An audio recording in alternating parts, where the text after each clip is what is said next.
Balaam said, "Build me 7 altars here, and prepare 7 bulls and 7 rams for me." Balak did as Balaam said, and the two of them offered a bull and a ram on each altar. Then Balaam said to Balak, "Stay here beside your offering while I go aside. Perhaps the Lord will come to meet with me. Whatever he reveals to me, I will tell you." Then he went off to a barren height.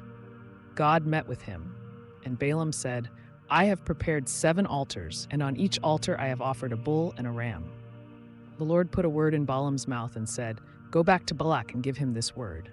So he went back to him and found him standing beside his offering with all the Moabite officials. Then Balaam spoke his message. "Balak brought me from Aram, the king of Moab from the eastern mountains. Come," he said, "curse Jacob for me. Come, denounce Israel. How can I curse those whom God has not cursed? How can I denounce those whom the Lord has not denounced? From the rocky peaks I see them, from the heights I view them. I see a people who live apart and do not consider themselves one of the nations. Who can count the dust of Jacob or number even a fourth of Israel? Let me die the death of the righteous, and may my final end be like theirs." Balak said to Balaam, "What have you done to me? I brought you to curse my enemies, but you have done nothing but bless them." He answered, "Must I not speak what the Lord puts in my mouth?" Then Balak said to him, "Come with me to another place where you can see them.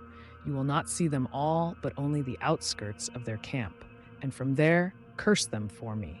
So he took him to the field of Zophim on the top of Pisgah, and there he built 7 altars and offered a bull and a ram on each altar. Balaam said to Balak, "Stay here beside your offering while I meet with him over there." The Lord met with Balaam and put a word in his mouth and said, "Go back to Balak and give him this word." So he went to him and found him standing beside his offering with the Moabite officials. Balak asked him, "What did the Lord say?" Then he spoke his message. "Arise, Balak, and listen. Hear me, son of Zippor. God is not human, that he should lie, not a human being, that he should change his mind. Does he speak and then not act? Does he promise and not fulfill? I have received a command to bless. He has blessed, and I cannot change it. No misfortune is seen in Jacob, no misery observed in Israel. The Lord their God is with them. The shout of the king is among them. God brought them out of Egypt. They have the strength of a wild ox. There is no divination against Jacob, no evil omens against Israel. It will now be said of Jacob and of Israel, 'See what God has done.'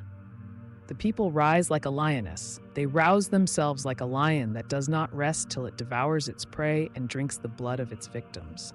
Then Balak said to Balaam, "Neither curse them at all, nor bless them at all." Balaam answered, "Did I not tell you I must do whatever the Lord says?" Then Balak said to Balaam, "Come, let me take you to another place. Perhaps it will please God to let you curse them for me from there." And Balak took Balaam to the top of Peor, overlooking the wasteland. Balaam said, "Build me 7 altars here, and prepare 7 bulls and 7 rams for me." Balak did as Balaam had said, and offered a bull and a ram on each altar.